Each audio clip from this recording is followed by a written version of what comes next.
I'm here today with a heart full of joy as I tell you a story that completely changed my life.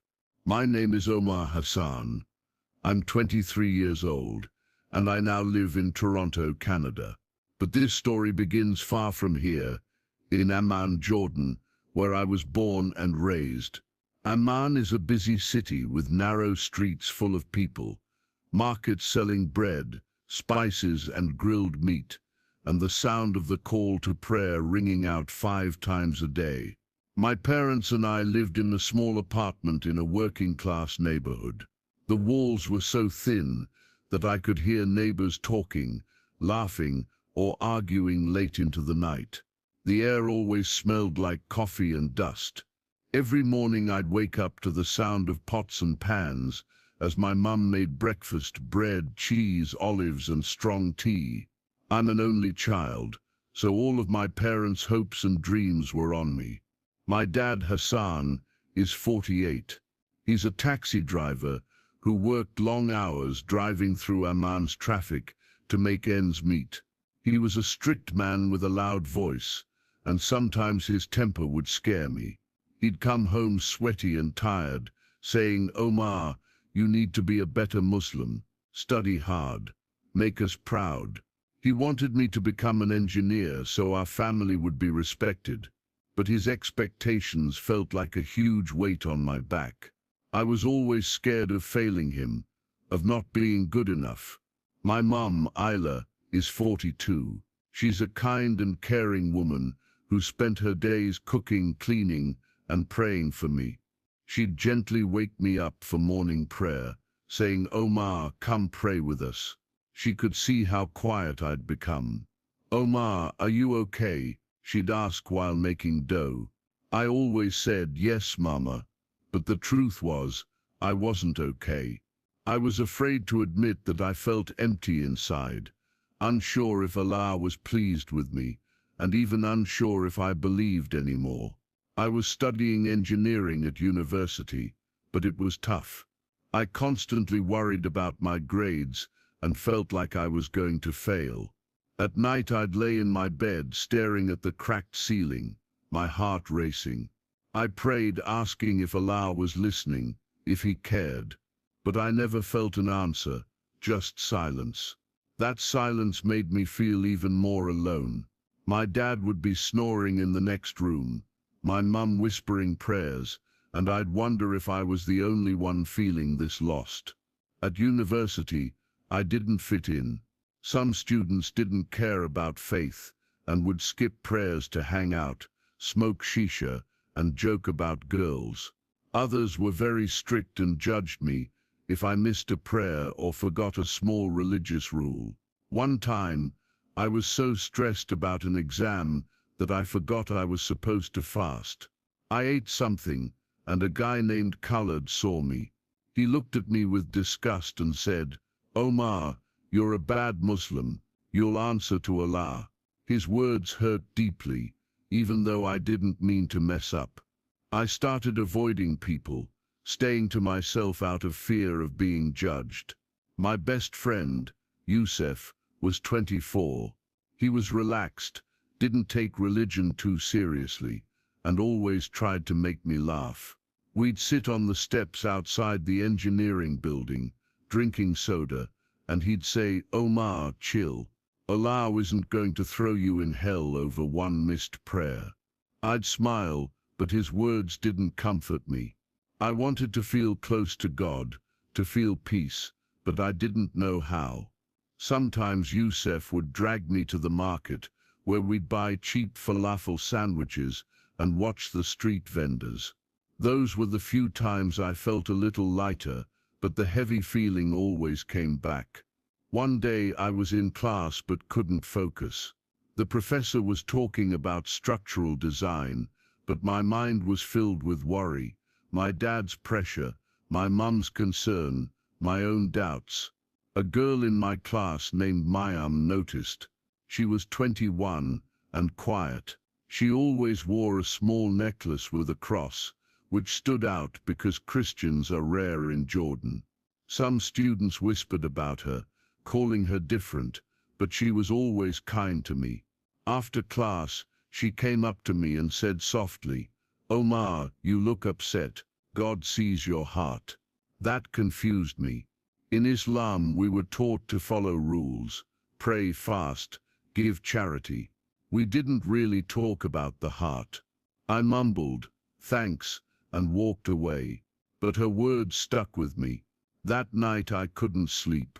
I picked up my phone and searched, "God sees the heart." I found a Bible verse, not from the Quran, that said, "The Lord looks at the heart." It was from a book called 1 Samuel. That verse made me curious. I had never read the Bible. If my father knew I was even looking at it, he'd be furious. But I couldn't stop thinking about it. What if God really cared more about my heart than just my actions? What if faith was more than rules? I tried to ignore those thoughts, telling myself I was being silly. I was Muslim. I had to keep praying, studying, and trying to be good. But deep down, I was breaking. I couldn't carry the weight anymore. Something was about to happen that would change everything. It was a hot day in Amman in 2023, a few weeks after Imam spoke to me. I was walking home from university, my backpack full of books, my head full of stress. The streets were crowded, vendors shouting, kids running, and cars honking. The air was thick with heat, and I hadn't eaten or drunk anything all day because I was fasting for a religious holiday. I had stayed up late studying for a big exam. I was tired, hungry and dizzy. My father's voice echoed in my mind. "Omar, make us proud." I felt like I was failing everyone. My father, Allah, myself. My chest felt tight. My breathing got hard. I told myself, just make it home. But as I turned into a narrow street near the market, my vision blurred, and my legs gave out. I tried to grab a wall, but missed and fell hard. My head hit the ground, and pain shot through me. People started shouting. A woman in a hijab knelt beside me, crying out for help. A man called for a doctor, and a kid ran to get water. I could hear them, but it all felt far away, like I was underwater. Then everything went black. I thought I was dying, and I was terrified. I wasn't ready to meet Allah. I hadn't been good enough. I had doubts. I missed prayers. I ate by mistake during Ramadan. I thought, this is it, I'm going to hell. When I opened my eyes, I wasn't on the street anymore. I was in a dark, terrible place. I knew it was hell. The air was filled with smoke that burned my throat. The ground was hot like fire, and I could feel it through my shoes. Screams filled the air, painful, heartbreaking screams. Flames were everywhere, and the smell of burning made me sick. I looked around and saw people I knew in the flames, even an imam from my mosque named Sheikh Ahmed. He used to be very strict, always preaching about rules. But now he was burning, his face twisted in pain, yelling, "I was wrong, Omar. The rules didn't save me. You'll end up here too if you don't find the truth." I was in shock. I thought he was so righteous. Then I saw myself in the fire, screaming in pain, saying, "I never found peace." I saw a future where I kept trying to be good enough through Islam, but it wasn't enough. I ended up in hell, full of fear and pain. I saw my funeral. My dad stood by my grave saying, "He failed us." My mom was crying, saying she should have helped me. I dropped to my knees, crying, the heat burning me. I begged, "Allah, please save me." But the darkness got worse. The screams got louder. I thought about all my prayers, my fasting, the rules I followed. Why wasn't it enough? I saw every moment of my life when I felt lost and anxious. I believed I was being punished forever. Then suddenly, a light appeared in the distance. Small at first, like a star, but it got brighter. The flames started to fade. The screams grew quiet. I felt warmth, not burning but comforting. I looked up, my heart pounding with hope. The light came closer, and I saw a man standing in it. He was glowing, his clothes were shining white, and his face was full of love. I knew right away it was Jesus. I was confused.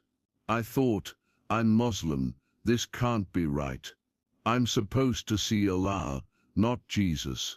But Jesus spoke. His voice was calm and strong, like it could silence a storm. He said, Omar, I am the way, the truth, and the life. No one comes to the Father except through me. His words hit me hard. I couldn't look away. He saw everything about me. My pain, my fears, and still loved me. Jesus stepped closer and showed me his hands. I saw deep scars from nails. He pointed to his side where a spear had pierced him.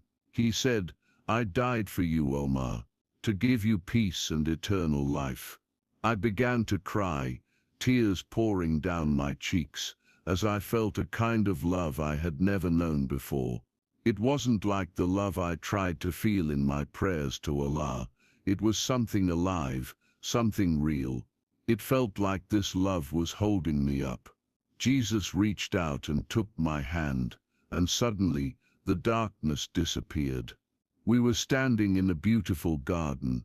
The grass under my feet was soft and green. A clear stream flowed nearby, catching the light like diamonds, and flowers of every color, red, yellow, blue, bloomed all around.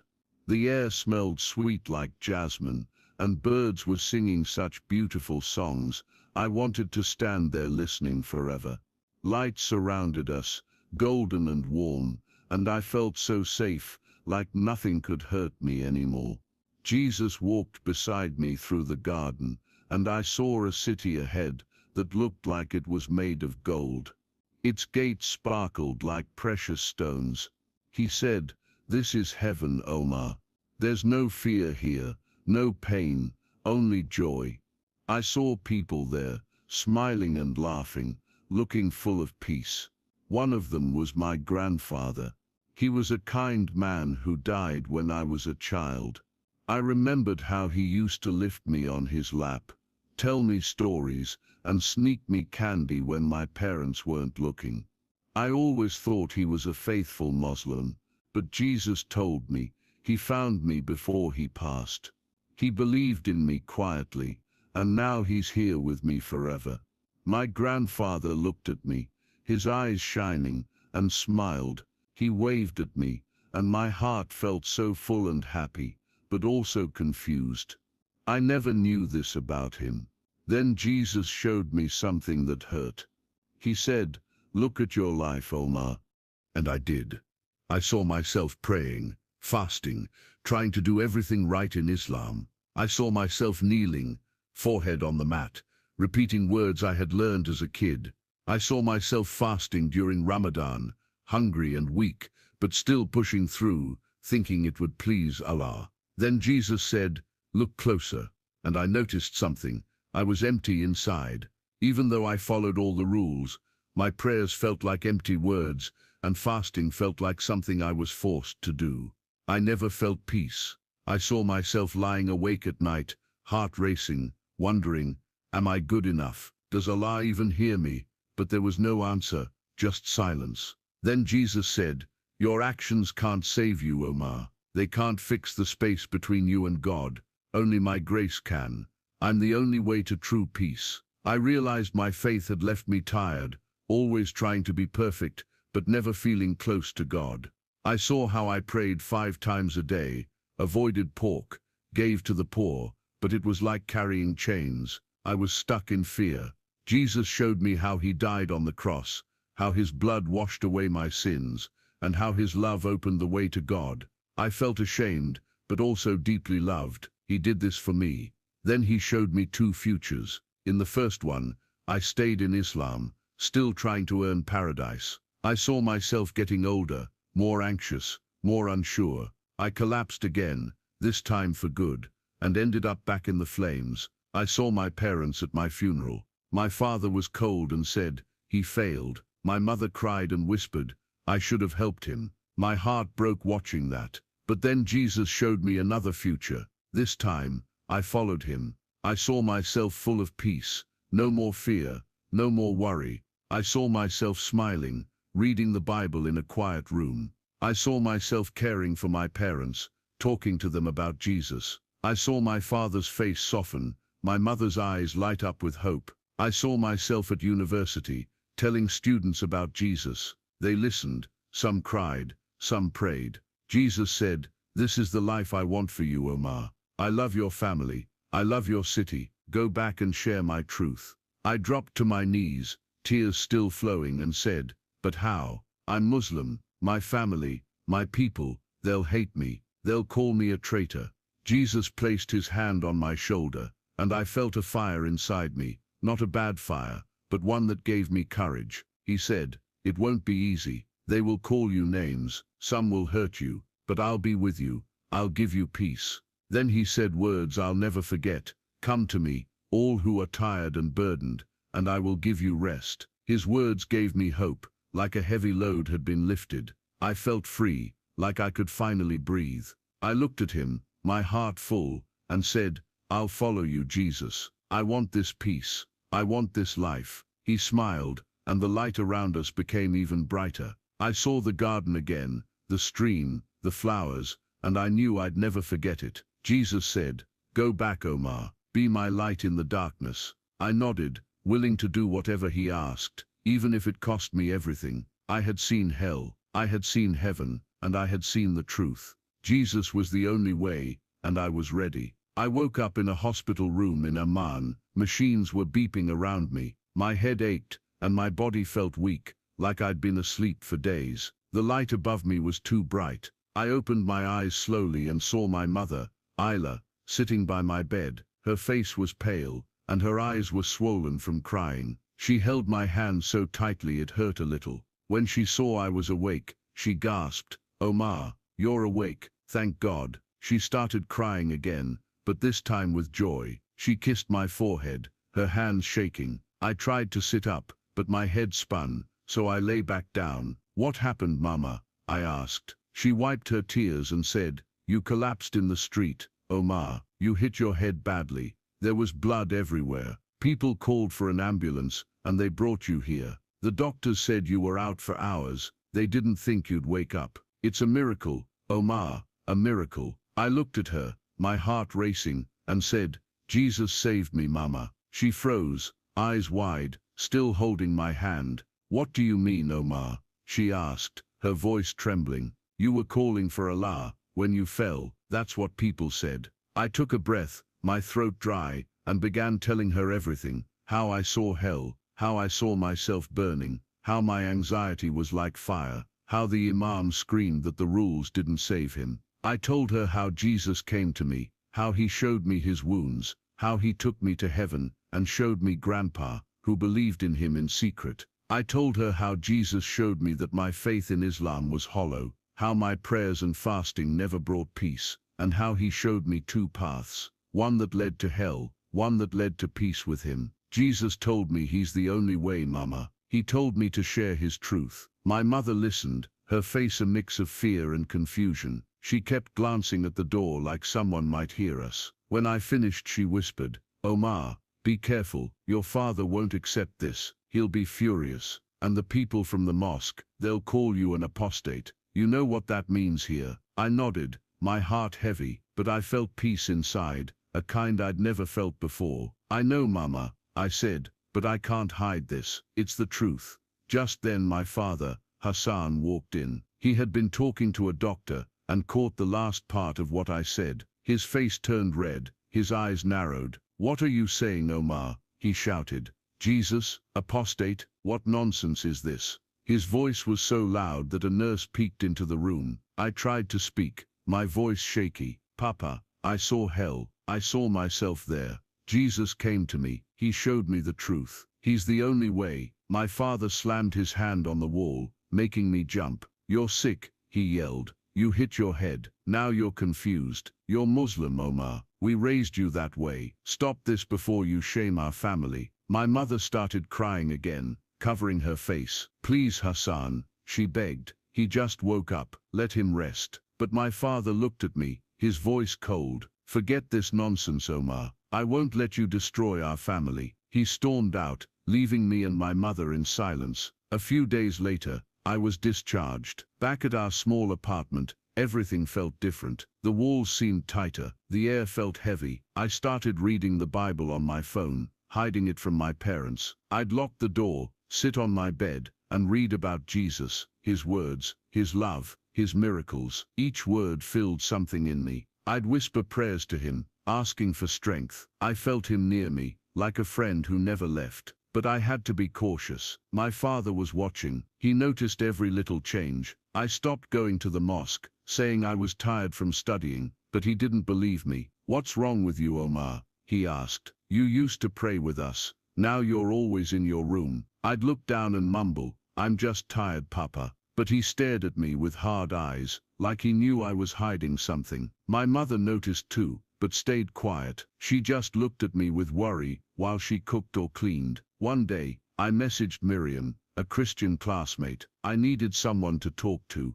We met at a park near school, a quiet spot with benches and kids playing. I got there early and sat, watching boys play soccer. Miriam arrived, her small cross necklace catching the sunlight. She smiled and said, "You look better, Omar." I told her everything, my collapse, the vision, how Jesus came to me, and how I wanted to follow him, but was scared. She smiled and said, "That's amazing, Omar. Jesus called you, just like he called me." My family didn't talk to me for months, but Jesus gave me strength, and he'll give you strength too. She pulled a small Bible from her bag. "Keep reading this, and keep praying. Jesus will lead you." I thanked her. It felt good to have someone who understood. Things at home got harder. My father became more suspicious. "Why don't you pray anymore? Why do you act so different?" he asked one night. He looked at me like I was someone else. One evening I left my phone on my bed and went to wash my face. My father entered my room and saw my screen. I had left a Christian app open. He was waiting when I returned. His hands shook with anger. "What is this, Omar?" he shouted, holding up my phone. "A Christian app? Are you turning away from Islam? Do you want to destroy our family?" My heart froze. My throat went dry. I didn't know what to say. With a shaky voice, I told my dad, "Papa, I found the truth. Jesus is the way." He gave me peace. I saw him. My father threw my phone, cracked the screen, and shouted, "You're an apostate. You'll shame us." My mother rushed in, trying to calm him. "Hassan, stop. He's our son," she pleaded. But he looked at me coldly. "You're not my son if you keep this up," and walked out. Shaking, I sat on my bed, tears falling. My mother sat beside me. "Omar, I don't understand this, but I love you. Your father's angry. People are already talking." I said, "I can't turn from Jesus. He's the truth." She nodded tearfully and hugged me. Days later, while studying, I got an email. I received a full scholarship to study engineering in Canada. I rushed to tell my parents. My mum smiled, then glanced at my dad. He looked up, cold. "Canada? No, you'll forget Islam. I won't allow it." My mother cried, "Omar, don't go. We'll lose you." I tried to explain. "Jesus is with me. I'll be fine." My father stood. "If you go, you're not my son." That night he returned from the mosque angrier. "They're saying we failed. You're an apostate." I felt fear. Being labeled that in Jordan is dangerous. The next day, mosque leaders glared at me. I walked quickly, heart pounding. In my room I prayed, "Jesus, help me. I want to go to Canada." I felt peace. Then my father gave me a choice: stay and reject Jesus, or leave and be cut off. "If you go, you're dead to us." My mum cried, "You're all we have." I didn't want to hurt them, but I had to follow Jesus. I tried once more. "Papa, please, I'm not leaving to party. I want to follow my faith." He snapped, "This Christian lie. The mosque says you're a traitor. You're choosing them over us." I said, "I love you both, but I saw Jesus." He shouted, "Go, don't come back." In my room I packed just clothes, my broken phone, some books, and a Bible hidden in socks. I hoped my dad would change his mind. He didn't. My mum helped me pack. Omar, you seem lighter. Just stay safe. I hugged her. Jesus is with me, Mama. I love you. She held me close. On the day I left, I waited with my bag. No one came. I walked alone to the bus stop, whispered, Jesus help me, and boarded the plane. Toronto was cold, big, and unfamiliar. My dorm was small. I read my Bible in secret, watched Christian videos, and felt close to Jesus. One video showed a former Muslim who met Jesus. It gave me hope. I joined a Christian group on campus. At my first meeting, I nervously introduced myself. I'm Omar, from Jordan. Jesus called me. I shared my story. Sarah smiled. You're our brother now. They became my new family. We met weekly, praying, singing, studying the Bible. I grew stronger and started sharing with Muslim classmates. Coffee talks turned into Bible study. Ali once cried reading about Jesus, forgiving a woman. Omar, I want this. I feel empty too. One guy gave his life to Jesus. His peace lit up his face.